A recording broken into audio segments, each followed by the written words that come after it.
après le succès retentissant du Blakwa Festival, tenu en début d'année 2025 à Odiéné, ville chef-lieu de région où beaucoup de promesses avaient été faites par le parrain Maître Adama Camara, ministre de l'Emploi et de la Protection sociale, pour soutenir l'autonomisation des femmes et jeunes de la région, la Fondation Blakwa, toujours sous l'impulsion de son illustre parrain, a organisé le samedi 13 septembre 2025 une cérémonie de remise officielle des appuis promis par le ministre.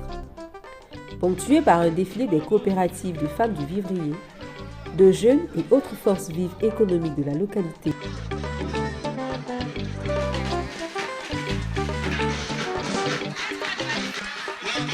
Plusieurs allocutions des autorités locales et enfin celui du parrain dévoilant la création de sociétés coopératives, les dons et équipements en matériel moderne et outils à l'endroit des femmes et des jeunes.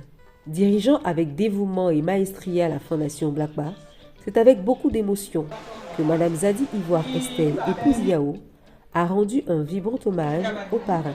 Tout au long de cette mise en œuvre, Monsieur le parrain, nous avons rencontré des défis importants.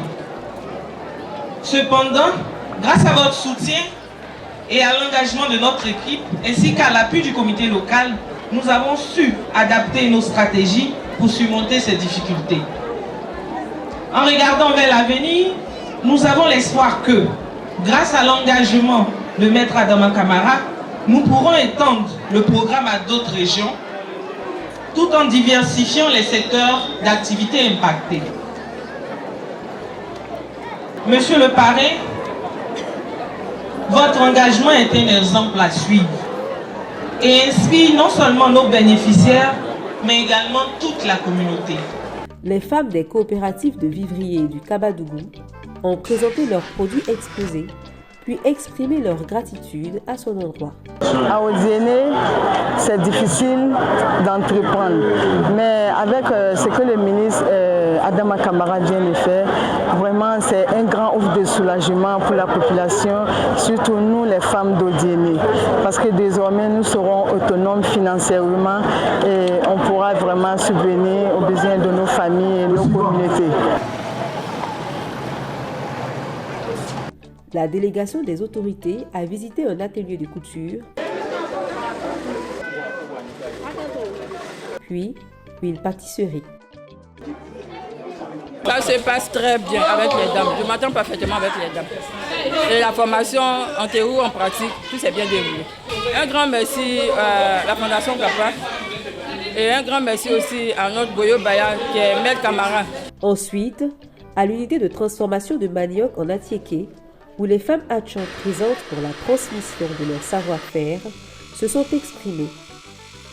Quand on regarde la qualité de leur atiéké, ce n'était pas de bonne qualité. Donc le ministre a demandé, parce que nous quand on venait, nous sommes venus à notre atiéké, et pour lui comme cadeau. Et il a apprécié, ils sont venus à Odiéné sous l'invitation du ministre Maître Camara Adama, qui a demandé à ce qu'on vienne former les femmes. Nous sommes passés déjà en janvier, dans le cadre de la 4e édition du Festival Blakwa. Nous sommes venus, nous avons fait la formation et nous sommes passés maintenant à la pratique. C'est vrai, avant qu'on ne passe à la pratique, elles sont venues sur le terrain au niveau du village à Lokodro pour pouvoir faire cette formation. On leur a montré les différentes étapes de la transformation du manioc en atiéké. Comment éplucher le manioc, comment les laver, comment les piler, presser, mettre sous la machine pressée et puis maintenant sécher, vanner et puis faire la cuisson. Pas plantation, on prend avec les jeunes, quand on prend le tricycle, on vient travailler dessus, là on fait atiéké. C'est Maître Camara qui nous a donné le tricycle. Machine à broyer, et machine à presser, et machine à donner les grains. Voilà, les grains de atiéké. Grâce à la Fondation Blakwa, nous disons merci à Maître Camara et avec cet atiéké, on va bien manger à Odiéné. La coupure du ruban, avec l'ouverture de la parcelle de production du vivrier par le ministre de l'Emploi et de la Protection sociale, a été un moment fort pour le parrain de rappeler sa vision. Je considère que l'avenir du Denguélé ne se fera pas sans l'agriculture. Nous avons des terres riches. Quand vous voyez le manioc, quand vous voyez la banane, quand vous voyez le niveau de rendement du maïs à l'hectare produit dans le district du Denguélé et même le riz, avec tous les bas-fonds que nous avons, il nous appartient de nous approprier cet espace-là et faire l'agriculture. L'agriculture, c'est l'avenir. Il n'y a pas d'homme qui puisse vivre sans manger. Ce sur quoi nous travaillons aujourd'hui, c'est la maîtrise de l'eau. Autant le gouvernement a fait beaucoup d'efforts pour que nous les hommes, nous ayons de l'eau potable. Les animaux et les plantes ont aussi besoin d'eau.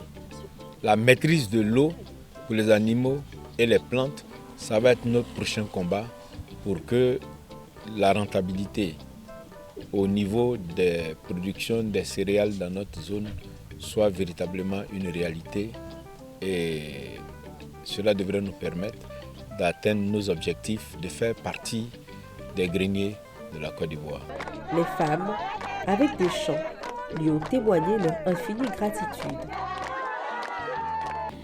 On remercie d'abord le ministre Adama Kamara de nous avoir permis d'avoir cette parcelle et nettoyer cette parcelle avec des machines.